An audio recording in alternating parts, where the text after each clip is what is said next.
ಆತ್ಮೀಯ ವೀಕ್ಷಕರೇ, ಕನ್ನಡ ಪ್ಲಾನೆಟ್ಗೆ ಸ್ವಾಗತ. ನಾನು ದಿನೇಶ್ ಕುಮಾರ್. ಫೆಬ್ರವರಿ 28ನೇ ತಾರೀಕು ಡೊನಾಲ್ಡ್ ಟ್ರಂಪ್, ಅಮೆರಿಕದ ಅಧ್ಯಕ್ಷ ಡೊನಾಲ್ಡ್ ಟ್ರಂಪ್ ಮತ್ತು ಬೆಂಜಮಿನ್ ನೆತನ್ಯಾಹು, ಇಸ್ರೇಲ್ನ ಪ್ರಧಾನಮಂತ್ರಿ, ಇಬ್ಬರು ಸೇರ್ಕೊಂಡು ಮಾಡಿದಂತಹ ಒಂದು ರಕ್ತದಾಹಿ ಯುದ್ಧದ ಆರಂಭ ಇವತ್ತು ಜಗತ್ತನ್ನ ಒಂದು ಆತಂಕದ ಕಡಲಲ್ಲಿ ಮುಳುಗಿಸಿದೆ ಅಂದ್ರೆ ತಪ್ಪಾಗ್ಲಾರದು. ಸ್ನೇಹಿತರೆ, ಯಾವುದೇ ಪ್ರಚೋದನೆ ಇಲ್ಲದೆ ಅಮೆರಿಕ ಮತ್ತು ಇಸ್ರೇಲ್ ಇರಾನ್ ಮೇಲೆ ಒಂದು ರೀತಿಯಾದಂತಹ ಅನೈತಿಕ ಮತ್ತು ಅನಗತ್ಯವಾದಂತಹ ದಾಳಿಯನ್ನ ನಡೆಸುತ್ತೆ. ಇದಕ್ಕೆ ಯಾವುದೇ ರೀತಿಯಾದ ನ್ಯಾಯಸಮ್ಮತವಾದ ಕಾರಣಗಳನ್ನ ಕೊಡೋದಕ್ಕೆ ಕೂಡ ಅವರಿಗೆ ಸಾಧ್ಯ ಇಲ್ಲ. ಅದನ್ನ ನಾವು ಇತ್ತೀಚಿನ ಜಾಗತಿಕ ನಾಯಕರ ಹೇಳಿಕೆಗಳನ್ನ ಗಮನಿಸಿದ್ರೆ ಅದನ್ನ ನಾವು ಅರ್ಥ ಮಾಡ್ಕೋಬಹುದು. ಇದು ಅಂತಾರಾಷ್ಟ್ರೀಯ ಯುದ್ಧ ನಿಯಮಗಳನ್ನ ಮೀರಿ ನಡೆದಂತ ಒಂದು ದಾಳಿ. ಇದಕ್ಕೆ ಯಾವುದೇ ರೀತಿಯಾದಂತಹ ನೈತಿಕವಾದಂತಹ ಬೆಂಬಲವಾಗ್ಲಿ ಎಲ್ಲೂ ಕೂಡ ಅವರಿಗೆ ಸಿಗ್ತಾ ಇಲ್ಲ. ನೋಡಿ, ಇರಾನ್ನ ಸರ್ವೋಚ್ಚ ನಾಯಕ ಅಂದ್ರೆ ಸುಪ್ರೀಂ ಲೀಡರ್ ಅಂತ ಅವ್ರು ಕರೀತಾರೆ, ಆಯತುಲ್ಲಾ ಅಲಿ ಖಮೇನಿಯನ್ನ ಈ ಎರಡು ಸೈನ್ಯ ಸೇರಿ ಹತ್ಯೆ ಮಾಡುತ್ತೆ. ಇದಾದ ನಂತರ ಇರಾನ್ ಕೂಡ ತೀವ್ರವಾದ ಪ್ರತಿದಾಳಿಯನ್ನ ನಡೆಸೋದಕ್ಕೆ ಆರಂಭ ಆಗುತ್ತೆ. ನೋಡಿ, ಇವತ್ತು ಏನಾಗಿದೆ ಅಂದ್ರೆ ಹೊರ್ಮುಜ್ ಜಲಸಂಧಿಯನ್ನ ಇರಾನ್ ಮುಚ್ಚಿ ಹಾಕಿದೆ. ಅಂದ್ರೆ ಜಗತ್ತಿನ 80% ತೈಲ ಸಾಗುವಂತ ದಾರಿ, ಆ ಜಲಸಂಧಿಯನ್ನು ಮುಚ್ಚಿದ ಪರಿಣಾಮವಾಗಿ ತೈಲದ ಬೆಲೆ ಸುಮಾರು 13% ಹೆಚ್ಚಿಗೆ ಆಗಿದೆ. ಅದು ದಿನೇ ದಿನೇ ಜಾಸ್ತಿ ಆಗ್ತಾನೆ ಇದೆ. ಇಡೀ ಜಗತ್ತಿನ ಆರ್ಥಿಕತೆಯನ್ನು ನಾಶದ ಅಂಚಿಗೆ ತಳ್ಳುವಂತಹ ಒಂದು ಅಪಾಯದಲ್ಲಿ ನಾವು ಇವತ್ತು ಸಿಲುಕಿದ್ದೇವೆ. ನೋಡಿ, ಇದೇನೋ ಇರಾನ್ ಮೇಲೆ ಇಸ್ರೇಲ್ನವರು, ಅಮೆರಿಕದವರು ದಾಳಿ ಮಾಡಿದ್ರು ಅಂತ ನಾವು ಇದರಿಂದ ಏನು ಆಗಲ್ಲ ಅನ್ನೋ ತರ ನಾವು ಅನ್ಕೊಳ್ಳಂಗಿಲ್ಲ. ಭಾರತಕ್ಕೆ ಇದರಿಂದ ಏನೂ ಆಗಲ್ಲ ಅಂತ. ಆದ್ರೆ ಇದರ ಪರಿಣಾಮವನ್ನ ಇಡೀ ಜಗತ್ತು ಅನುಭವಿಸಬೇಕಾಗಿ ಬಂದಿದೆ. ಸ್ನೇಹಿತರೆ, ಈ ಯುದ್ಧ ಅನ್ನೋದೇ ಒಂದು ರೀತಿಯಲ್ಲಿ ಅತ್ಯಂತ ಭೀಕರ. ಅದರಲ್ಲಿ ಯಾವುದೇ ರೀತಿಯಾದ ಮನುಷ್ಯತ್ವ ಕೂಡ ಇರೋದಕ್ಕೆ ಸಾಧ್ಯ ಇಲ್ಲ. ನೋಡಿ, ಅಮೆರಿಕ ನಡೆಸಿದಂತ ಒಂದು ದಾಳಿ ಇರಾನ್ನ ಮಿನಾಬ್ ನಗರ ಅನ್ನುವಂತ ಒಂದು ಊರಿನ ಮೇಲೆ, ಅಲ್ಲಿ ನಡೀತಿದ್ದಂತ ಒಂದು ಶಾಲೆ, ಗರ್ಲ್ಸ್ ಎಲಿಮೆಂಟರಿ ಸ್ಕೂಲ್, ಅದ್ರ ಮೇಲೆ ಅಮೆರಿಕ ಮಿಸೈಲ್ ದಾಳಿ ನಡೆಸುತ್ತೆ. ನೂರಾರು ಅಮಾಯಕ ಬಾಲಕಿಯರು, ಕೇವಲ 7 ವರ್ಷದಿಂದ 12 ವರ್ಷದ ವಯಸ್ಸಿನ ಮಕ್ಕಳು ರಕ್ತದಲ್ಲಿ ಮುಳುಗಿ ಸತ್ತು ಹೋಗ್ತಾರೆ. ನೋಡಿ, ಎಂತ ಹೇಯವಾದ ಕೃತ್ಯ ಅಂತ. ಈ ಬಲಿಷ್ಠ ಸರ್ವಾಧಿಕಾರಿಗಳು ನಡೆಸುವಂತ ಕೃತ್ಯಕ್ಕೆ ಅಮಾಯಕ ಮಕ್ಕಳು ಯಾವ ರೀತಿ ಬಲಿಯಾಗ್ತಾರೆ ಅಂತ. ಇರಾನ್ ಅಧಿಕಾರಿಗಳ ಪ್ರಕಾರ ಒಟ್ಟು ಒಂದು 165 ಜನ ಇದೊಂದು ಜಾಗದಲ್ಲಿ ಸತ್ತು ಹೋಗ್ತಾರೆ. ಅದರಲ್ಲಿ ಬಹುತೇಕ ಮಂದಿ ಮಕ್ಕಳು ಮತ್ತೆ ಶಾಲೆಯ ಸಿಬ್ಬಂದಿ. ಶಾಲೆಯಲ್ಲಿ ಮಕ್ಕಳು ಪಾಠ ಕಲಿಯುತ್ತಿದ್ದಂತ ಸಂದರ್ಭದಲ್ಲಿ ಅವ್ರ ಮೇಲೆ ಈ ರೀತಿಯಾದ ಒಂದು ಬಾಂಬ್ ದಾಳಿ ನಡೆಯುತ್ತೆ. ಅವರೆಲ್ಲ ರಕ್ತದ ಮಡುವಿನಲ್ಲಿ ಬಿದ್ದು ಸಾಯ್ತಾರೆ ಅನ್ನೋದನ್ನ ಊಹೆ ಮಾಡ್ಕೊಳ್ಳೋಕ್ಕೂ ಕೂಡ ಸಾಧ್ಯ ಇಲ್ಲ. ಅಷ್ಟೂ ಜನ ಮಕ್ಕಳ ಪಾರ್ಥಿವ ಶರೀರಗಳನ್ನ ಒಟ್ಟಾಗಿ ಅಂದ್ರೆ ಸಾಮೂಹಿಕವಾಗಿ ಸಮಾಧಿ ಮಾಡುವಂತ ಕಾರ್ಯವನ್ನು ಕೂಡ ಇರಾನ್ನ ಅಲ್ಲಿನ ಆ ಜನ ಮಾಡ್ತಾರೆ. ಅದನ್ನ ನೋಡಿದ್ರೆ ಹೊಟ್ಟೆ ಉರಿತದೆ. ಯಾರ ಮೇಲಿನ ಸಿಟ್ಟಿಗಾಗಿ ನೀವು ಯಾರನ್ನು ಬಲಿ ತಗೋತಾ ಇದ್ದೀರಾ, ಇದನ್ನ ಎಲ್ಲಿಗೆ ತಗೊಂಡು ಹೋಗ್ತಾ ಇದ್ದೀರಾ ಅಂತ ಹೇಳಿ. ಒಟ್ಟಿನಲ್ಲಿ ಇದೊಂಥರ ಅಂತಾರಾಷ್ಟ್ರೀಯ ಮಾನವ ಹಕ್ಕುಗಳ ಉಲ್ಲಂಘನೆ ಕೂಡ ಹೌದು. ಆದ್ರೆ ಇದನ್ನ ಮಾಡ್ತಾ ಇರೋದು ಯಾರು? ಅಮೆರಿಕ. ನೋಡಿ, ವಿಶ್ವಸಂಸ್ಥೆ ಮತ್ತು ಯುನೆಸ್ಕೋ ಇದನ್ನೆಲ್ಲ ಖಂಡಿಸುತ್ತೆ. ಆದ್ರೆ ಅಮೆರಿಕ ವಿರುದ್ಧ ಅದು ಏನು ಮಾಡಕ್ಕಾಗಲ್ಲ ಅನ್ನೋಂಥ ಸ್ಥಿತಿಯಲ್ಲಿ ಇದೆ.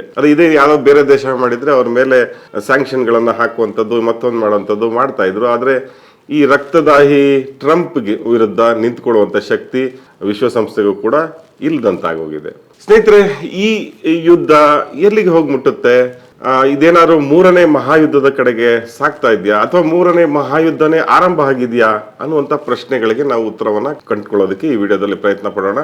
ಯಾಕೆಂದ್ರೆ ನೋಡಿ, ಇದರಲ್ಲಿ 11ಕ್ಕೂ ಹೆಚ್ಚು ದೇಶಗಳು ಇದರಲ್ಲಿ ಆಲ್ರೆಡಿ ಇದರಲ್ಲಿ ಪಾಲ್ಗೊಂಡ್ಬಿಟ್ಟಿದ್ದಾವೆ, ಅಂದ್ರೆ ಇದರಲ್ಲಿ ಭಾಗಿಯಾಗಿದ್ದಾವೆ. ಇದನ್ನ ಜಗತ್ತು ಹೇಗೆ ನೋಡ್ತಾ ಇದೆ? ಆರ್ಥಿಕ ಪರಿಸ್ಥಿತಿ, ಜಗತ್ತಿನ ಆರ್ಥಿಕತೆ ಎಲ್ಲಿಗೆ ಹೋಗಿ ನಿಲ್ಲುತ್ತೆ? ಈ ತರದ ಬಹಳ ಸೂಕ್ಷ್ಮ ಪ್ರಶ್ನೆಗಳಿಗೆ ಉತ್ತರ ಕಂಡುಕೊಳ್ಳೋದಕ್ಕೆ ನಾವು ಪ್ರಯತ್ನ ಪಡೋಣ. ನೋಡಿ, ಈ ಡೊನಾಲ್ಡ್ ಟ್ರಂಪ್ ತನ್ನನ್ನು ತಾನು ಶಾಂತಿಯ ದೂತ ಅಂತ ಹೇಳ್ಕೊಳ್ಳುವಂತ ಡೊನಾಲ್ಡ್ ಟ್ರಂಪ್, ನಾನು ಹಲವಾರು ಯುದ್ಧಗಳನ್ನ ನಿಲ್ಲಿಸಿದ್ದೇನೆ ಅಂತ ಹೇಳ್ಕೊಳ್ಳುವಂತ ಟ್ರಂಪ್ ಇಡೀ ಜಗತ್ತನ್ನ ಒಂದು ಯುದ್ಧದ ಭೀತಿಯಲ್ಲಿ ಸಿಗಾಕ್ಸಿದ್ದಾರೆ. ನೋಡಿ, ಖಮೇನಿಯನ್ನ ಸಾಯಿಸಿದ ನಂತರ ಏನ್ ಸಿಕ್ತು ಅವರಿಗೆ? ಏನಾದ್ರು ಯುದ್ಧ ನಿಲ್ತಾ? ಇವರ ಉದ್ದೇಶಗಳೇನಾದ್ರು ಈಡೇರದ್ವಾ ಅನ್ನುವಂತ ಪ್ರಶ್ನೆಗಳಿಗೆ ನಾವು ಉತ್ತರ ಕಂಡುಕೊಳ್ಬೇಕಾಗುತ್ತೆ. ಅದಕ್ಕಿಂತ ಹೆಚ್ಚಾಗಿ ಇದೇನಾದ್ರು ಒಂದು ರೀತಿಯ ಪರಮಾಣು ಯುದ್ಧದ ಭಯಾನಕತೆಯತ್ತ ನಾವು ಹೋಗ್ತಾ ಇದೀವಾ ಅನ್ನುವಂಥ ಪ್ರಶ್ನೆಗಳಿಗೂ ಕೂಡ ಈ ವಿಡಿಯೋದಲ್ಲಿ ಉತ್ತರ ಕಂಡುಕೊಳ್ಳೋಕೆ ಪ್ರಯತ್ನ ಪಡೋಣ. ಇದೇ ರೀತಿ ಈ ಯುದ್ಧ ಕೇವಲ ದೇಶಗಳು ಅಂತಲ್ಲ, ಹೆಜ್ಬೊಲ್ಲಾ ಮತ್ತೆ ಹೌತಿ ಎನ್ನುವಂತ 2 ಬಂಡುಕೋರ ಸಂಘಟನೆಗಳು ಇದರಲ್ಲಿ ಇನ್ವಾಲ್ವ್ ಆಗ್ತಾ ಇದೆ. 2 ಭಯಾನಕವಾದ ಸಂಘಟನೆಗಳು. ಇದು ಯುದ್ಧದ ತೀವ್ರತೆಯನ್ನು ಹೆಚ್ಚಿಸುವಂತಹ ಆತಂಕ ಮನೆ ಮಾಡ್ತಾ ಇದೆ.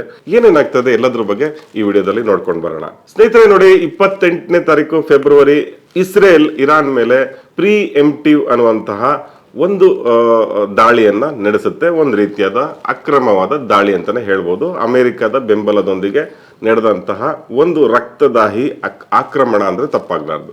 ನೋಡಿ, ಜೂನ್ 2025ರಲ್ಲಿ ಸುಮಾರು 12 ದಿನಗಳ ಕಾಲ ಇಸ್ರೇಲ್ ಇರಾನ್ ಮೇಲೆ ಯುದ್ಧವನ್ನು ಹೂಡಿತ್ತು. ಆಗ ಕೂಡ ಅಮೆರಿಕ ಇಸ್ರೇಲ್ ಬೆನ್ನಿಗೆ ನಿಂತಿತ್ತು. ಅದಾದ ನಂತರ ನಡೆದಂತಹ ಭಯಾನಕ ದಾಳಿ ಫೆಬ್ರವರಿ ತಿಂಗಳ 28ನೇ ತಾರೀಕು ಶುರು ಆಗುತ್ತೆ. ನೋಡಿ, ದಾಳಿಯಲ್ಲಿ ಅಲ್ಲಿನ ಸರ್ವೋಚ್ಚ ನಾಯಕ ಆಯತುಲ್ಲಾ ಖಮೇನಿ ಹತ್ಯೆ ಆಗ್ತಾರೆ. ಇಷ್ಟಲ್ಲದಲ್ಲೇ ಸುಮಾರು 48ಕ್ಕೂ ಹೆಚ್ಚು ಇರಾನ್ನ ನಾಯಕರುಗಳು, ರಾಜತಾಂತ್ರಿಕರು ಸತ್ತು ಹೋದ್ರು ಅಂತ ಹೇಳಿ ಡೊನಾಲ್ಡ್ ಟ್ರಂಪ್ ಬಹಳ ಹೆಮ್ಮೆಯಿಂದ ಹೇಳ್ಕೊಂಡ್ರು. ಆದ್ರೆ ಇರಾನ್ ತಕ್ಷಣ ಪ್ರತಿ ದಾಳಿಯನ್ನ ನಡೆಸೋದಕ್ಕೆ ಶುರು ಮಾಡುತ್ತೆ. ನೋಡಿ, ಅಮೆರಿಕ ಏನ್ ಅನ್ಕೊಂಡಿತ್ತು, ಖಮೇನಿನ ಸಾಯಿಸಿದ ತಕ್ಷಣ ಇರಾನ್ ಶರಣಾಗುತ್ತೆ, ಇರಾನ್ನ ಮುಂದಿನ ನಾಯಕತ್ವ ಅಮೆರಿಕದ ಮುಂದೆ ಮಂಡಿಯೂರು ನಿಲ್ಲುತ್ತೆ ಅಂತ ಅನ್ಕೊಂಡಿದ್ರೇನೋ. ಆದ್ರೆ ಅಮೆರಿಕದ ಏನು ದುಸ್ಸಾಹಸದ ವಿರುದ್ಧ, ಇಸ್ರೇಲ್ನ ದುಸ್ಸಾಹಸದ ವಿರುದ್ಧ ಇರಾನ್ ತಿರುಗಿ ಬೀಳುತ್ತೆ. ಇರಾನ್ ಹಲವಾರು ಕಡೆಗಳಲ್ಲಿ ದಾಳಿಗಳನ್ನು ಆರಂಭಿಸುತ್ತೆ. ನೋಡಿ, ಬರೀ ಇಸ್ರೇಲ್ ಮೇಲೆ ಇರಾನ್ ದಾಳಿ ಮಾಡೋದಿಲ್ಲ, ಅಮೆರಿಕದ ಸೇನಾ ನೆಲೆಗಳ ಮೇಲೆ ಕ್ಷಿಪಣಿ ಮತ್ತೆ ಡ್ರೋನ್ ದಾಳಿಗಳನ್ನ ಆರಂಭ ಮಾಡುತ್ತೆ. ನೋಡಿ, ಅಮೆರಿಕದವರು ಈ ಕೊಲ್ಲಿ ರಾಷ್ಟ್ರಗಳಲ್ಲಿ ಹಲವಾರು ಕಡೆಗಳಲ್ಲಿ ತನ್ನ ಸೇನಾ ಮತ್ತೆ ವಾಯು ನೆಲೆಗಳು, ನೌಕಾ ನೆಲೆಗಳನ್ನ ಹೊಂದಿದೆ. ಅಂತ ಜಾಗಗಳನ್ನ ಗುರುತು ಮಾಡಿಕೊಂಡು ಇರಾನ್ ಅಟ್ ಎ ಟೈಮ್ ಎಲ್ಲಾ ಕಡೆ ದಾಳಿಗಳನ್ನ ಶುರು ಮಾಡುತ್ತೆ. ವಿಶೇಷವಾಗಿ ಬಹ್ರೈನ್, ಕುವೈತ್, ಕತಾರ್, UAE ಮತ್ತೆ ಸೌದಿ ಅರೇಬಿಯಾ ಹಾಗೂ ಇರಾಕ್ನಲ್ಲೂ ಕೂಡ ಅಮೆರಿಕದ ಕೈಗೊಂಬೆ ಸರ್ಕಾರ ಇರೋದು. ಈ ಎಲ್ಲ ಕಡೆಗಳಲ್ಲೂ ಕೂಡ ದಾಳಿ ನಡೆಸುತ್ತೆ. ಅಲ್ಲೆಲ್ಲ ಸಾವು ನೋವುಗಳು ಸಂಭವಿಸೋದಕ್ಕೆ ಆರಂಭ ಆಗುತ್ತೆ. ನೋಡಿ, ಮಾರ್ಚ್ 2ನೇ ತಾರೀಕು ಹೌತಿ ಬಂಡುಕೋರರು ಇರಾನ್ ಪರವಾಗಿ ನಾವು ಕೂಡ ಯುದ್ಧಕ್ಕೆ ನಿಲ್ತೀವಿ ಅನ್ನುವಂತ ಎಚ್ಚರಿಕೆಯನ್ನ ಕೊಟ್ಟರು. ಇನ್ನೊಂದೆಡೆ ಲೆಬನಾನ್ ನಲ್ಲಿ ಹೆಜ್ಬೊಲ್ಲಾ ಅನ್ನುವಂತ ಸಂಘಟನೆ ಅದು ಇಸ್ರೇಲ್ ಮೇಲೆ ಭಯಾನಕ ದಾಳಿಯನ್ನ ಆರಂಭಿಸುತ್ತೆ. ನೋಡಿ, ಇದರಿಂದ ಇಸ್ರೇಲ್ ಲೆಬನಾನ್ ಮೇಲೆ ಮತ್ತಷ್ಟು ದಾಳಿಗಳನ್ನ ನಡೆಸುತ್ತೆ, 100 ಜನರನ್ನ ಅಲ್ಲಿ ಸಾಯಿಸುತ್ತೆ ಲೆಬನಾನ್ ನಲ್ಲಿ. ಈ ಯುದ್ಧದ ತೀವ್ರತೆ ನೋಡಿ ಒಟ್ಟು 11ಕ್ಕೂ ಹೆಚ್ಚು ದೇಶಗಳಿಗೆ ವ್ಯಾಪಕವಾಗಿ ವಿಸ್ತಾರಗೊಳ್ತಾ ಹೋಗುತ್ತೆ. ನೋಡಿ, ಇದೆಲ್ಲ ಆಗುವಂತ ಸಂದರ್ಭದಲ್ಲಿ ಇರಾನ್ ಹೋರ್ಮುಜ್ ಜಲಸಂಧಿಯನ್ನ ಸಂಪೂರ್ಣವಾಗಿ ಮುಚ್ಚಾಕುತ್ತೆ. ಹೋರ್ಮುಜ್ ಜಲಸಂಧಿಯ ಬಗ್ಗೆ ನಿಮ್ಗೆ ಚೆನ್ನಾಗಿ ಗೊತ್ತಿದೆ. ಅಂದ್ರೆ ಜಗತ್ತಿಗೆ ಕಚ್ಚಾ ತೈಲವನ್ನ ಸಾಗಿಸುವಂತಹ ಮಾರ್ಗ ಏನಿದೆ ಅದರಲ್ಲಿ ಒಂದು ನ್ಯಾರೋ ಲೈನ್ ಅಲ್ಲಿ ಬರುತ್ತೆ, ಹೋರ್ಮುಜ್ ಅನ್ನುವಂತ ಕಡೆ. ಅದು ಇರಾನ್ನ ಪಕ್ಕದಲ್ಲಿ ಹಾದು ಹೋಗುತ್ತೆ. ಅದನ್ನ ಅವರು ಸಂಪೂರ್ಣವಾಗಿ ಮುಚ್ತಾರೆ. ಅವ್ರು ಹೇಳ್ತಾರೆ, ನೋಡಿ, ಚೀನಾ ಮತ್ತೆ ರಷ್ಯಾ ಹಡಗುಗಳನ್ನ ಬಿಟ್ಟು ಮಿಕ್ಕವರಿಗೆ ನಾವು ತೈಲ ಟ್ಯಾಂಕರ್ಗಳ ಸಾಗಣೆಗೆ ನಾನು ಅವಕಾಶ ಕೊಡುವುದಿಲ್ಲ ಅಂತ ಇರಾನ್ ಹೇಳುತ್ತೆ. ಇದರಿಂದ ಭಯಗೊಂಡಂತಹ ಹಲವಾರು ಕೊಲ್ಲಿ ದೇಶಗಳು ಈ ಮಾರ್ಗದಲ್ಲಿ ಕಚ್ಚಾ ತೈಲವನ್ನ ಅಲ್ಲಿಂದ ಕಳಿಸುವಂತಹ ಪ್ರಕ್ರಿಯೆಯನ್ನು ನಿಲ್ಲಿಸ್ತವೆ. ಎಲ್ಲ ಕಡೆ ಹಡಗುಗಳು ನಿಂತ್ಕೊಂತವೆ. ಇದರ ಪರಿಣಾಮವಾಗಿ ಏನಾಗುತ್ತೆ ಅಂದ್ರೆ ಕಚ್ಚಾ ತೈಲದ ಬೆಲೆ ಸುಮಾರು 13% ಏರಿಕೆಯಾಗಿದೆ. ಇವತ್ತಿನ ಮಟ್ಟಿಗೆ ಈ ವರದಿಯನ್ನು ನೀವು ನೋಡ್ತಿರುವಂತಹ ಸಂದರ್ಭದಲ್ಲಿ ಸುಮಾರು ಒಂದು ಬ್ಯಾರಲ್ಗೆ $82 ಆಗಿದೆ. ನೋಡಿ, ಇದು ಏನಾದ್ರೂ ಮುಂದುವರೆದ್ರೆ ಆ ಜಲಸಂಧಿಯನ್ನು ಅವರು ಅದೇ ರೀತಿ ಬ್ಲಾಕ್ ಮಾಡ್ತಾ ಹೋದ್ರೆ ಇನ್ನು ಕೆಲವು ದಿನಗಳಲ್ಲಿ ಇಡೀ ಜಗತ್ತಿನಲ್ಲಿ ಬಹುದೊಡ್ಡ ಬಿಕ್ಕಟ್ಟು ಸೃಷ್ಟಿಯಾಗುವಂತಹ ಸಂಭವ ಇದೆ. ಯಾಕೆಂತಂದ್ರೆ ತೈಲ ಸಾಗಬೇಕಾದ ಹಾದಿ ಅದು. ಅಷ್ಟೇ ಅಲ್ಲ, ಕೊಲ್ಲಿ ರಾಷ್ಟ್ರಗಳಿಗೆ ಇತರ ದೇಶಗಳಿಂದ, ಜಗತ್ತಿನ ಇತರ ದೇಶಗಳಿಂದ ಆಹಾರ ಪದಾರ್ಥಗಳು ಬರುವಂತ ದಾರಿ ಅದು. ಅದೆಲ್ಲವೂ ಕೂಡ ಬ್ಲಾಕ್ ಆದ್ರೆ ಜಗತ್ತಿನಲ್ಲಿ ಒಂದ್ ರೀತಿಯಲ್ಲಿ ಹಾಹಾಕಾರ ಉಂಟಾಗುವಂತ ಸಾಧ್ಯತೆ ಕಾಣಿಸ್ತಾ ಇದೆ. ಸ್ನೇಹಿತರೆ, ಇದೆಲ್ಲದರ ನಡುವೆ ಹೌತಿಗಳು ಬಂದಿದ್ದಾರೆ. ಹೌತಿಗಳು ಈ ಕಾನ್ಫ್ಲಿಕ್ಟ್ ನ ಒಳಗಡೆ ನಾವು ಇದ್ದೀವಿ ಅಂತ ಅವರು ಹೇಳ್ತಾ ಇದ್ದಾರೆ. ಹೌತಿ ಅಂದ್ರೆ ಅದು ಕೂಡ ಒಂದು ಬಂಡುಕೋರ ಸಂಘಟನೆ. ಯಮನ್ ದೇಶದಿಂದ ಅದು ಕಾರ್ಯಾಚರಣೆ ಮಾಡುತ್ತೆ. ವಿಶೇಷವಾಗಿ ಈ ರೆಡ್ ಸಿ ಅಂತ ಕರಿತೀವಿ, ಕೆಂಪು ಸಮುದ್ರದಲ್ಲಿ ತಮ್ಮ ಭಯಾನಕ ದಾಳಿಗಳನ್ನ ಮಾಡುವಂತಹ ಒಂದು ಸಂಘಟನೆ ಅದು, ಮಾಡಿ ಸಕ್ಸಸ್ ಆದಂತ ಸಂಘಟನೆ ಅದು. ಹೀಗಾಗಿ ಈ ಹೌತಿಗಳು ಕೂಡ ಒಂದ್ ರೀತಿಯಲ್ಲಿ ಆತಂಕವನ್ನ ಸೃಷ್ಟಿಸ್ತಾ ಇದ್ದಾರೆ. ಇನ್ನೊಂದ್ ಕಡೆ ನಾನು ಈಗಾಗಲೇ ಹೇಳಿದಂತೆ ಹೆಜ್ಬುಲ್ಲಾ ಮೇಲಿನ ಸಿಟ್ಟಿಗೆ ಲೆಬನಾನ್ ಮೇಲೆ ಇಸ್ರೇಲ್ ದಾಳಿ ಮಾಡ್ತಾ ಇದೆ.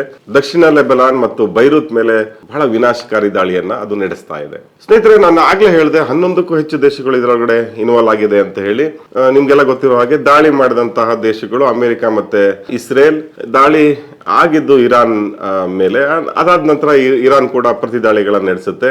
ಲೆಬನಾನ್ ಇದರೊಳಗಡೆ ಬಂದು ಸೇರ್ಕೊಂಡಿದೆ. ಯಾಕೆಂದ್ರೆ ಹೆಜ್ಬುಲ್ಲಾ ಅಲ್ಲಿಂದ ಇಸ್ರೇಲ್ ಮೇಲೆ ದಾಳಿ ಮಾಡ್ತಾ ಇರೋ ಪರಿಣಾಮವಾಗಿ ಲೆಬನಾನ್ ಇದರೊಳಗಡೆ ಸೇರ್ಕೊಂಡಿದೆ. ಯಮನ್ ದೇಶ ಕೂಡ ಇದರೊಳಗಡೆ ಬಂದಿದೆ. ಯಾಕೆಂದ್ರೆ ಅಲ್ಲಿ ಹೌತಿ ಬಂಡುಕೋರರು ಆಕ್ಟಿವ್ ಆಗಿರೋದು ಯಮನ್ ದೇಶದಲ್ಲಿ. ಹೀಗಾಗಿ ಯಮನ್ ಕೂಡ ಈ ಕಾನ್ಫ್ಲಿಕ್ಟ್ ಅಲ್ಲಿ ಸೇರ್ಕೊಂಡಿದೆ. ಇನ್ನು ಕೇವಲ ಅಮೆರಿಕದ ಸೇನಾ ನೆಲೆಗಳು ಮತ್ತೆ ವಾಯು ನೆಲೆಗಳು, ನೌಕಾ ನೆಲೆಗಳನ್ನ ಇಟ್ಕೊಳ್ಳಕ್ಕೆ ಬಿಟ್ಟಂತಹ ಕಾರಣಕ್ಕಾಗಿ ಗಲ್ಫ್ ದೇಶಗಳು ಇರಾನ್ನ ಕೆಂಗಣ್ಣಿಗೆ ತುತ್ತಾಗಿದ್ದಾವೆ. ಅದರಲ್ಲಿ ಬಹ್ರೇನ್ ಆಗಿರ್ಬೋದು, ಕುವೈತ್ ಆಗಿರ್ಬೋದು, Qatar, UAE, Saudi Arabia, Iraq, ಈ ತರ ಹಲವು ದೇಶಗಳು ಇವತ್ತು ಈ ಕಾನ್ಫ್ಲಿಕ್ಟ್ ನಲ್ಲಿ ಸಿಗಾಕೊಂಡಿದ್ದಾವೆ. ಈ ಕೊಲ್ಲಿ ದೇಶಗಳ ಹಲವು ದೇಶಗಳನ್ನ ಸೇಫ್ ಹೆವನ್ಗಳಂತ ನಾವು ಕರಿತಾ ಇದ್ವಿ. ಅದರಲ್ಲಿ UAE ಆಗಿರ್ಬೋದು, ಸೌದಿ ಅರೇಬಿಯಾ ಆಗಿರ್ಬೋದು, ಈ ತರದ ದೇಶಗಳು ಅಲ್ಲಿ ಯಾವುದೇ ರೀತಿಯಾದಂತಹ ಸಮಸ್ಯೆಗಳು ಆಗ್ತಾ ಇರಲಿಲ್ಲ. ಆದ್ರೆ ಇವತ್ತು ಅವೆಲ್ಲವೂ ಕೂಡ ಈ ದಾಳಿಗಳಿಗೆ ಒಳಗಾಗುವಂತ, ತಮ್ಮದಲ್ಲದ ತಪ್ಪಿಗೆ ದಾಳಿಗಳಿಗೆ ಒಳಗಾಗುವಂತ ಸ್ಥಿತಿಗೆ ತಲುಪಿದೆ. ಅಲ್ಲಿನ ಜನ ಕೂಡ ಆತಂಕದಲ್ಲಿದ್ದಾರೆ. ಅಲ್ಲಿ ಕೆಲಸ ಮಾಡುವಂತ ಜಗತ್ತಿನ ನಾನಾ ದೇಶಗಳ ನಾಗರಿಕರು, ಅಂದ್ರೆ ಭಾರತ, ಪಾಕಿಸ್ತಾನದಂತ ದೇಶಗಳಿಂದ ಸಾಕಷ್ಟು ಜನ ಅಲ್ಲಿ ಹೋಗಿ ಕೆಲಸ ಮಾಡ್ತಾರೆ. ಅವರೆಲ್ಲರೂ ಕೂಡ ಆತಂಕದಲ್ಲಿ ಸಿಗಾಕೊಂಡಿದ್ದಾರೆ. ಇಸ್ರೇಲ್ ಮತ್ತು ಅಮೆರಿಕ ನಡೆಸಿದಂತಹ ಈ ದುಸ್ಸಾಹಸದ ವಿರುದ್ಧ ಇಡೀ ಜಾಗತಿಕ ಸಮುದಾಯ ಮಾತಾಡೋದಕ್ಕೆ ಶುರು ಮಾಡಿದೆ. ವಿಶೇಷವಾಗಿ ಚೀನಾ, ರಷ್ಯಾ ಮತ್ತು ಉತ್ತರ ಕೊರಿಯಾಗಳು ಇವೆಲ್ಲ ನಿರೀಕ್ಷಿತ. ಯಾಕಂದ್ರೆ ಈ ಎಲ್ಲ ದೇಶಗಳು ಅಮೆರಿಕದ ವಿರುದ್ಧ ಇರುವಂತಹ ದೇಶಗಳು, ವಿಶೇಷವಾಗಿ ಟ್ರಂಪ್ ವಿರುದ್ಧ ಮೊದಲಿಂದ ಬಂದಂತಹ ದೇಶಗಳು. ಇವೆಲ್ಲವೂ ಕೂಡ ಬಹಳ ತೀವ್ರವಾದ ಶಬ್ದಗಳಲ್ಲಿ ಅಮೆರಿಕ ಮತ್ತೆ ಇಸ್ರೇಲ್ನ ಈ ದಾಳಿಗಳನ್ನ ಟೀಕಿಸ್ತಾ ಇದ್ದಾರೆ. ಇದು ಸರಿಯಾದ ಕ್ರಮ ಅಲ್ಲ ಅನ್ನುವಂಥದ್ದನ್ನ ಅವರು ಹೇಳ್ತಾ ಇದ್ದಾರೆ. ಇನ್ನು ನ್ಯಾಟೋ ದೇಶಗಳನ್ನ ನೋಡಿದ್ರೆ ಅವು ಕೂಡ ಯಾವತ್ತೂ ಕೂಡ ಅಮೆರಿಕದ ಜೊತೆ ನಿಲ್ಲುವಂತ ನ್ಯಾಟೋ ದೇಶಗಳು ಇವತ್ತು ಅಪಸ್ವರ ಎತ್ತುತ್ತಾ ಇದ್ದಾವೆ. ಬ್ರಿಟನ್ ಬಹಳ ನೇರವಾಗಿ ನಾವು ಯುದ್ಧದಲ್ಲಿ ಇಲ್ಲ ಅಂತ ಅದು ಹೇಳ್ತಾ ಇದೆ. ಯಾಕೆಂತಂದ್ರೆ ಬ್ರಿಟನ್ನ ಪ್ರಧಾನಿನೇ ಅಲ್ಲಿನ ಪಾರ್ಲಿಮೆಂಟ್ ನಲ್ಲಿ ನೀಡಿದಂತ ಹೇಳಿಕೆಯಲ್ಲಿ ಅಂತಾರಾಷ್ಟ್ರೀಯ ಯುದ್ಧ ನಿಯಮಗಳಿಗೆ ಅನುಸಾರವಾಗಿ ನಡೀತಾ ಇಲ್ಲ, ಇದರ ಉದ್ದೇಶ ಸರಿಯಾಗಿಲ್ಲ ಅನ್ನೋದನ್ನ ಅಲ್ಲಿನ ಪ್ರಧಾನಿ ಹೇಳ್ತಾ ಇದ್ದಾರೆ. ಆದ್ರೆ ಇಲ್ಲಿ ಒಂದ್ ರೀತಿಯಲ್ಲಿ ಇಂಗ್ಲೆಂಡ್ ಕೂಡ ಒಂಥರ ಇಬ್ಬಗೆಯ ನೀತಿಯನ್ನ ಅನುಸರಿಸ್ತಾ ಇದೆ. ಯಾಕೆಂದ್ರೆ ಅದು ತನ್ನ ಸೇನಾ ನೆಲೆಗಳನ್ನ ಬಳಸ್ಕೊಳ್ಳೋದಕ್ಕೆ ಅನುಮತಿ ನೀಡಿದೆ ಅಮೆರಿಕಕ್ಕೆ. ಅಂದ್ರೆ ಇಂಗ್ಲೆಂಡ್ನ ಕೆಲವು ಸೇನಾ ನೆಲೆಗಳು ಕೊಲ್ಲಿ ದೇಶಗಳಲ್ಲಿ ಇದೆ, ಹೀಗಾಗಿ ಆ ನೆಲೆಗಳನ್ನು ಬಳಸ್ಕೊಳ್ಳೋದಕ್ಕೆ ಅನುಮತಿ ನೀಡಿದೆ. ಆದ್ರೆ ಬಹಳ ಸ್ಪಷ್ಟವಾದ ನಿರ್ಧಾರವನ್ನ ತಗೊಂಡಿರೋದು ಸ್ಪೇನ್ ದೇಶ. ಅದು ಹೇಳುತ್ತೆ, ನನ್ನ ನೆಲೆಗಳನ್ನ ನಾನು ಈ ರಕ್ತಪಾತಕ್ಕೆ ನಾನು ಬಿಡೋದಿಲ್ಲ, ಬಳಸ್ಕೊಳ್ಳೋದಕ್ಕೆ ಅವಕಾಶ ಕೊಡೋದಿಲ್ಲ ಅಂತ ಸ್ಪೇನ್ ಘಂಟಾಘೋಷವಾಗಿ ಹೇಳಿದೆ. ಇದರ ವಿರುದ್ಧ ಅಮೆರಿಕದ ಅಧ್ಯಕ್ಷ ಡೊನಾಲ್ಡ್ ಟ್ರಂಪ್ ಮಾತಾಡಿರೋದನ್ನು ಕೂಡ ನೀವು ಕೇಳಿರ್ತೀರಿ. ಸ್ಪೇನ್ ಅವರು ಬಹಳ ಟೆರಿಬಲ್ ಜನಗಳು ಅಂತೆಲ್ಲ ಮಾತಾಡ್ತಾರೆ. ಆಮೇಲೆ ಇವ್ರ ಜೊತೆ ನಡೆಸ್ತಿರುವಂತ ಎಲ್ಲ ವ್ಯಾಪಾರ ವಹಿವಾಟುಗಳನ್ನ ನಿಲ್ಸೋದಕ್ಕೆ ನಾನು ಆದೇಶ ಕೊಟ್ಟಿದ್ದೀನಿ ಅಂತ ಹೇಳಿದ್ದಾರೆ. ಅದು ಅಷ್ಟು ಸುಲಭ ಅಲ್ಲ. ಆದ್ರೂ ಕೂಡ ಒಂದು ರೀತಿಯಾದಂತಹ ಪ್ರತೀಕಾರದ ಮಾತುಗಳನ್ನ ಡೊನಾಲ್ಡ್ ಟ್ರಂಪ್ ಹೇಳ್ತಾ ಇದ್ದಾರೆ. ಅದ್ರ ವಿಶೇಷ ಏನು ಅಂದ್ರೆ, ನೋಡಿ, ಜಗತ್ತಿನ ಜನ ಏನ್ ಹೇಳ್ತಾರೋ ಬಿಡ್ತಾರೋ, ಆದ್ರೆ ಅಮೆರಿಕದ ಜನರೇ ಈ ಯುದ್ಧದ ವಿರುದ್ಧವಾಗಿದ್ದಾರೆ. ಅಲ್ಲಿನ ಮಾಧ್ಯಮ ಸಂಸ್ಥೆ CNN ನಡೆಸಿದಂತ ಒಂದು ಸರ್ವೆಯ ಪ್ರಕಾರ ಸುಮಾರು 59% ಮಂದಿ ಈ ಟ್ರಂಪ್ ಅವರು ಮಾಡ್ತಿರೋದು ಸರಿ ಇಲ್ಲ, ಇದು ಅಪರಾಧ ಅಂತ ಅವ್ರು ಹೇಳ್ತಾರೆ. ಸ್ನೇಹಿತರೆ, ಇಲ್ಲಿ ಬಹಳ ಇಂಟ್ರೆಸ್ಟಿಂಗ್ ಆದ ವಿಷಯ ಏನು ಅಂತಂದ್ರೆ, ಯಾವಾಗಲೂ ಕೂಡ ಹಾವು ಮುಂಗುಸಿಗಳಂತೆ ಕಾದಾಡುವಂತಹ ಪಾರಂಪರಿಕ ಶತ್ರುಗಳು ತರ ಕಾಣಿಸುವಂತಹ ಭಾರತ ಮತ್ತು ಪಾಕಿಸ್ತಾನ ಎರಡೂ ಕೂಡ ಒಂದು ರೀತಿಯಲ್ಲಿ ಅಮೆರಿಕದ ಜೊತೆ ನಿಂತ್ಕೊಂಡಿರುವಂತದ್ದು. ಯಾಕಂದ್ರೆ ಈ ಎರಡೂ ದೇಶಗಳನ್ನ ಒಂದು ರೀತಿಯಲ್ಲಿ ಡೊನಾಲ್ಡ್ ಟ್ರಂಪ್ ತಮ್ಮ ಪರವಾಗಿ ಇರುವಂತೆ ಪಳಗಿಸಿಕೊಂಡಿದ್ದಾರೇನೋ ಅನ್ನುವಂತ ಅನುಮಾನ ವ್ಯಕ್ತ ಆಗುತ್ತೆ. ಯಾಕಂದ್ರೆ ಈ ಎರಡೂ ದೇಶಗಳು ಇರಾನ್ ಮೇಲೆ ನಡೆದಂತಹ ದಾಳಿ, ಅದರಲ್ಲೂ ಆಯತುಲ್ಲಾ ಖಮೇನಿ ಅವರನ್ನ ಹತ್ಯೆ ಮಾಡಿದ ಪ್ರಕರಣದ ಬಗ್ಗೆ ಬಹಳ ಸ್ಪಷ್ಟವಾದ ನಿಲುವನ್ನ ಈ ಎರಡು ದೇಶಗಳು ಇದುವರೆಗೆ ತೆಗೆದುಕೊಂಡಿಲ್ಲ. ಆಮೇಲೆ ಖಮೇನಿ ಅವರ ಹತ್ಯೆಯನ್ನ ಖಂಡಿಸುವಂತ ಒಂದು ಸ್ಟೇಟ್ಮೆಂಟ್ ಕೂಡ ಭಾರತ ದೇಶದ ರಾಜತಾಂತ್ರಿಕರಿಂದ ಬಂದಿಲ್ಲ. ಆದ್ರೆ ವಿರೋಧ ಪಕ್ಷಗಳವರು ಹೇಳ್ತಾ ಇದ್ದಾರೆ, ಇದನ್ನ ಖಂಡಿಸಬೇಕಾಗಿತ್ತು. ಇರಾನ್ ನಮ್ಮ ಮಿತ್ರ ದೇಶ, ಹಲವಾರು ವರ್ಷಗಳಿಂದ ಇರಾನ್ ಜೊತೆಗಿನ ನಮ್ಮ ಸಂಬಂಧ ಇದೆ. ಖಮೇನಿ ಅವರು ಸಹ ಭಾರತಕ್ಕೆ ಹಲವಾರು ಸಂದರ್ಭದಲ್ಲಿ ಸಹಾಯ ಮಾಡಿದ್ದಾರೆ. ಹೀಗಿರುವಾಗ ಅವರ ಹತ್ಯೆಯನ್ನ ಖಂಡಿಸುವಂತಹ ಎದೆಗಾರಿಕೆಯನ್ನ ಭಾರತ ಸರ್ಕಾರ ತೋರ್ಬೇಕಾಗಿತ್ತು ಅಂತ ಇಲ್ಲಿನ ವಿರೋಧ ಪಕ್ಷಗಳು ಹೇಳ್ತಾ ಇದ್ದಾವೆ. ಆದ್ರೆ ನಮ್ಮ ಸರ್ಕಾರ ಯಾವುದೋ ಕಾರಣಕ್ಕೆ ಟ್ರಂಪ್ಗೆ ಹೆದರ್ಕೊಂಡು ಕೂತಂಗೆ ಕಾಣ್ತಾ ಇದೆ. ಇನ್ನೊಂದೆಡೆ ಇರಾನ್ ನಡೆಸಿದಂತ ದಾಳಿಯಿಂದ ಹಾನಿಗೊಳಗಾದಂತ ದೇಶಗಳ ಮುಖ್ಯಸ್ಥರೊಂದಿಗೆ ನಮ್ಮ ಪ್ರಧಾನಿ ನರೇಂದ್ರ ಮೋದಿ ಅವರು ಮಾತಾಡ್ತಾ ಇದ್ದಾರೆ. ಅಲ್ಲಿ ನಡೆದಂತ ದಾಳಿಗಳನ್ನ ಖಂಡಿಸ್ತಾ ಇದ್ದಾರೆ. ಆದ್ರೆ ಇದೆಲ್ಲದಕ್ಕೂ ಮೂಲ ಕಾರಣವಾದಂತಹ, ಅಂದ್ರೆ ಬುಡಾ ಅಂತ ನಾವೇನ್ ಕರಿತೀವಿ, ಇರಾನ್ ಮೇಲಿನ ದಾಳಿಯನ್ನ ಭಾರತ ಸರ್ಕಾರ ಸರಿಯಾದ ರೀತಿಯಲ್ಲಿ ಖಂಡಿಸುವಂತ ಕಾರ್ಯವನ್ನ ಮಾಡಿಲ್ಲ. ಸ್ನೇಹಿತರೆ, ಇದೆಲ್ಲವೂ ಕೂಡ ಒಂದ್ ರೀತಿಯಲ್ಲಿ ಮೂರನೇ ಮಹಾಯುದ್ಧದ ಆರಂಭದ ಸೂಚನೆಗಳು ಅಂತ ಅನಿಸ್ತಾ ಇದೆಯಾ ಅಂತ ನೀವು ಕೇಳೋದಾದ್ರೆ ಹೌದು ಅನ್ನುವಂಥ ಉತ್ತರವನ್ನ ಕೊಡಬೇಕಾಗತ್ತೆ. ಯಾಕೆಂದ್ರೆ ಈ ಟ್ರಂಪ್ ಮತ್ತು ನೆತನ್ಯಾಹು ಮಾಡಿದಂತಹ ಈ ದುಸ್ಸಾಹಸ ಏನಿದೆ, ಅದು ಜಗತ್ತನ್ನು ಒಂದು ರೀತಿಯಲ್ಲಿ ನಾಶದ ಅಂಚಿಗೆ ತಳ್ತಾ ಇದೆ. ನೋಡಿ, ಇದು ಯುದ್ಧ ಕೇವಲ ಎರಡು ದೇಶಗಳ ನಡುವೆ ಆಗುತ್ತೆ ಅನ್ನುವಂಥದ್ದು ಹಳೆಯ ಮಾತು. ಅದು ಈಗ ಎಲ್ಲೇ ಯುದ್ಧ ನಡೆದ್ರು ಕೂಡ ಅದರ ಪರಿಣಾಮವನ್ನ ಜಗತ್ತಿನ ಇತರ ದೇಶಗಳು ಅನುಭವಿಸಬೇಕಾಗುತ್ತೆ. ಹೀಗೆ ಅನುಭವಿಸಬೇಕಾದ ಸಂದರ್ಭದಲ್ಲಿ ಇದರ ಸ್ಟೇಕ್ ಹೋಲ್ಡರ್ಸ್ ಏನಿದ್ದಾರೆ, ಇದರಿಂದ ಯಾರು ಸಮಸ್ಯೆಗೆ ಸಿಗಾಕೋತಾರೆ ಅವರೆಲ್ಲರೂ ಕೂಡ ಈ ಕಾನ್ಫ್ಲಿಕ್ಟ್ ಅಲ್ಲಿ ಒಳಗಾಗುವಂತ ಸಾಧ್ಯತೆ ಕಾಣಿಸುತ್ತೆ. ರಷ್ಯಾ ಈ ದಾಳಿಯ ವಿರುದ್ಧ ಬಹಳ ಗಟ್ಟಿ ದನಿಯಲ್ಲಿ ಮಾತಾಡ್ತಾ ಇದೆ. ಅದು ಕೂಡ ಈ ಕಾನ್ಫ್ಲಿಕ್ಟ್ ಅಲ್ಲಿ ಒಳಗಡೆ ಬರುತ್ತಾ, ಅದನ್ನ ಕಾದ್ ನೋಡ್ಬೇಕಾಗತ್ತೆ. ಚೀನಾ ಮತ್ತು ಉತ್ತರ ಕೊರಿಯಾಗಳು ಕೂಡ ಬಹಳ ಗಟ್ಟಿಯಾದ ಧ್ವನಿಯಲ್ಲಿ ಟೀಕಿಸ್ತಾ ಇದ್ದಾವೆ. ಇದೆಲ್ಲವೂ ಕೂಡ ಎಲ್ಲಿಗೆ ಹೋಗಿ ನಿಲ್ಲುತ್ತೆ ಅಂತ ಗೊತ್ತಿಲ್ಲ. ಅಂದ್ರೆ ಈಗ ಚೀನಾಗೆ ಹೋಗುವಂತಹ ತೈಲ ನಿಂತು ಹೋದ್ರೆ ಚೀನಾ ಸುಮ್ಮನೆ ಇರುತ್ತಾ, ಅದೇನ್ ಮಾಡುತ್ತೆ ಅನ್ನೋದು ಕೂಡ ಬಹಳ ಕುತೂಹಲಕಾರಿಯಾದಂತ ವಿಷಯಗಳು. ಸ್ನೇಹಿತರೆ ನೋಡಿ, ಈ ಯುದ್ಧ ಒಂದು 4-5 ವಾರಗಳಲ್ಲಿ ಮುಗಿಯುತ್ತೆ ಅಂತ ಟ್ರಂಪ್ ಹೇಳ್ತಾರೆ. ಆದ್ರೆ ಅದು 4-5 ವಾರದಲ್ಲಿ ಮುಗಿಯುತ್ತಾ ಅಥವಾ ಹಾಗೆ ಮುಂದುವರ್ಕೊಂಡು ಹೋಗುತ್ತಾ ಅನ್ನೋದನ್ನ ನಾವು ಕಾದ್ ನೋಡ್ಬೇಕಾಗತ್ತೆ. ಯುದ್ಧ ಆರಂಭ ಮಾಡೋದೇನೋ ಸುಲಭ, ಆದ್ರೆ ಅದನ್ನ ಮುಗಿಸೋದು ಅಷ್ಟು ಸುಲಭ ಇಲ್ಲ. ರಷ್ಯಾ ಮತ್ತು ಉಕ್ರೇನ್ ನಡುವಿನ ಯುದ್ಧದ ಬಗ್ಗೆ ನಾವು ನೋಡ್ತಾನೆ ಇದ್ದೀವಿ. ಇನ್ನೇನು ಮುಗಿದೇ ಹೋಯ್ತು, ಬೇಗ ಮುಗಿದು ಹೋಗುತ್ತೆ ಅಂತ ಎಲ್ಲರೂ ಅನ್ಕೊಂಡಿದ್ರು. ಆದ್ರೆ ಅದು ವರ್ಷಗಟ್ಟಲೆ ಹೇಳ್ಕೊಂಡು ಹೋಗ್ತಾ ಇದೆ. ಹಿಂದೆ ಇರಾನ್ ಮತ್ತೆ ಇರಾಕ್ ನಡುವೆ ಕೂಡ ವರ್ಷಗಟ್ಟಲೆ ಯುದ್ಧಗಳು ನಡೀತಾ ಇತ್ತು. ಇದು ಒಂದು ರೀತಿಯಲ್ಲಿ ಯುದ್ಧದಾಹಿಗಳು ಬೇಕಂತಾನೆ ಸೃಷ್ಟಿ ಮಾಡ್ಕೊಳ್ಳುವಂತ ಒಂದು ವ್ಯವಸ್ಥೆ ಅಂತ ಅನ್ಸುತ್ತೆ. ಅದು ಯುದ್ಧನೂ ಕೂಡ ಒಂದು ಉದ್ಯಮವಾಗಿದೆಯೇನೋ ಅಂತ ಅನ್ಸುತ್ತೆ ನಮಗೆ. ಈ ಯುದ್ಧನೂ ಕೂಡ ಅಷ್ಟು ಸುಲಭವಾಗಿ ಮುಗಿಯುವ ಹಾಗೆ ಕಾಣ್ತಾ ಇಲ್ಲ. ಯಾಕೆಂದ್ರೆ ಇರಾನ್ ಇದೆಯಲ್ಲ, ಅದು ಅಷ್ಟು ಸುಲಭವಾಗಿ ಮಂಡಿಯೂರಿ ನಿಲ್ಲುವಂತ ಸಾಧ್ಯತೆ ಕಾಣಿಸ್ತಾ ಇಲ್ಲ. ಇರಾನ್ ಅಣ್ವಸ್ತ್ರವನ್ನ ತಯಾರಿಸದೇ ಇದ್ರೂ ಕೂಡ ಅದರ ಬಳಿ ಇರುವಂತಹ ಬ್ಯಾಲಿಸ್ಟಿಕ್ ಮಿಸೈಲ್ಗಳಾಗಿರ್ಬೋದು, ಇರಾನ್ನ ಯುದ್ಧ ತಂತ್ರಗಳಾಗಿರ್ಬೋದು, ಇದೆಲ್ಲವೂ ಕೂಡ ಬಹಳ ಮುಂದುವರೆದಿರೋದ್ರಿಂದ ಮತ್ತೆ ಇರಾನ್ಗೆ ಈ ಯುದ್ಧಗಳನ್ನ ನಡೆಸಿದ ಬಹಳ ದೊಡ್ಡ ಇತಿಹಾಸನೇ ಇರೋದ್ರಿಂದ, ಅದು ಅನುಭವ ಕೂಡ ಇರೋದ್ರಿಂದ ಅದು ಅಷ್ಟು ಸುಲಭವಾಗಿ ಈ ಯುದ್ಧದಲ್ಲಿ ಶರಣಾಗತಿ ಆಗುತ್ತೆ ಅಂತ ನಾವು ನಂಬೋದಕ್ಕೆ ಸಾಧ್ಯ ಇಲ್ಲ.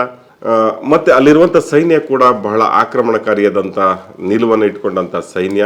ಅದ್ರ ಜೊತೆಗೆ ಇರಾನ್ ಹಲವಾರು ದೇಶಗಳಲ್ಲಿ ತನ್ನ ಪ್ರಾಕ್ಸಿ ಸಂಘಟನೆಗಳನ್ನ ಇಟ್ಕೊಂಡಿದೆ. ಅದರ ಮೂಲಕ ಕೂಡ ಅದು ಆಟ ಆಡುವಂತ ಸಾಧ್ಯತೆ ಇದೆ. ಈಗಾಗಲೇ ಹೌತಿ ಬಂಡುಕೋರರು ಒಂದು ಕಡೆಯಲ್ಲಿ ನಾವು ಕೆಂಪು ಸಮುದ್ರದೊಳಗಡೆ ಬಂದು ನಾವು ದಾಳಿಗಳನ್ನು ನಡೆಸ್ತೀವಿ ಅಂತ ಅವ್ರು ಹೇಳ್ತಾ ಇದ್ದಾರೆ. ಹೆಜ್ಬುಲ್ಲಾದವರು ಈಗಾಗಲೇ ಇಸ್ರೇಲ್ ಮೇಲೆ ದಾಳಿ ನಡೆಸಿದ್ದಾರೆ. ಅದೇ ರೀತಿ ಇನ್ನೂ ಹಲವು ಪ್ರಾಕ್ಸಿ ಸಂಘಟನೆಗಳನ್ನ ಅದು ಇಟ್ಕೊಂಡಿದೆ. ಹೀಗಾಗಿ ಇರಾನ್ ಅನ್ನ ಅಷ್ಟು ಸುಲಭವಾಗಿ ನಾವು ಅಂಡರ್ ಎಸ್ಟಿಮೇಟ್ ಕೂಡ ಮಾಡೋದಿಕ್ಕೆ ಸಾಧ್ಯ ಇಲ್ಲ. ಸೊ ಇದೆಲ್ಲದರ ನಂತರ ಟ್ರಂಪ್ ಏನ್ ಮಾಡ್ತಾರೆ, ಇದೇ ರೀತಿ ಮುಂದುವರಿಸ್ಕೊಂಡು ಹೋಗ್ತಾರ? ಜಗತ್ತು ಯಾವ ಸಂಕಟಗಳನ್ನ ಇದರಿಂದ ಎದುರಿಸಬೇಕಾಗತ್ತೆ? ಅದರಲ್ಲೂ ವಿಶೇಷವಾಗಿ ತೈಲದ ಬೆಲೆ ಏರಿಕೆ ಆದ್ರೆ ಎಲ್ಲ ಬೆಲೆಗಳು ಕೂಡ ಏರಿಕೆ ಆಗುತ್ತೆ, ಜಗತ್ತಿನ ಆರ್ಥಿಕತೆ ನಷ್ಟ ಆಗತ್ತೆ. ಇದೆಲ್ಲವನ್ನು ಮಾಡ್ತಿರೋದು ಇಬ್ಬರು ರಕ್ತದಾಹಿ ನಾಯಕರು, ಅಮೆರಿಕದ ಅಧ್ಯಕ್ಷ ಡೊನಾಲ್ಡ್ ಟ್ರಂಪ್ ಮತ್ತು ಇಸ್ರೇಲ್ನ ಪ್ರಧಾನಿ ಬೆಂಜಮಿನ್ ನೆತನ್ಯಾಹು. ಇಂಥವರಿಗೆ ಯಾರು ಪಾಠನ ಹೇಳ್ತಾರೆ? ಇಂಥವರ ಮನಸ್ಸನ್ನ ಯಾರು ಬದಲಾಯಿಸ್ತಾರೆ? ಇಂಥವ್ರನ್ನ ಕಂಟ್ರೋಲ್ ಮಾಡೋದು ಯಾರು? ಇದು ಬಹಳ ಮುಖ್ಯವಾದ ಪ್ರಶ್ನೆ. ಸ್ನೇಹಿತರೆ, ನಿಮ್ಮ ದೃಷ್ಟಿಯಲ್ಲಿ ಈ ವಾರ್ ಬೇಕಾಗಿತ್ತಾ? ಈ ದುಸ್ಸಾಹಸ ಬೇಕಾಗಿತ್ತಾ? ಮನುಕುಲದ ವಿನಾಶದ ಗಂಟೆಯನ್ನ ಬಾರಿಸ್ತಾ ಇರುವಂತಹ ಈ ರೀತಿಯಾದಂತಹ ದುಷ್ಕೃತಿಗಳು ನಮ್ಮ ಇವತ್ತಿನ ಜಗತ್ತಿಗೆ ಬೇಕಾ? ಕಮೆಂಟ್ ಮಾಡಿ ತಿಳಿಸಿ. ನಮಸ್ಕಾರ.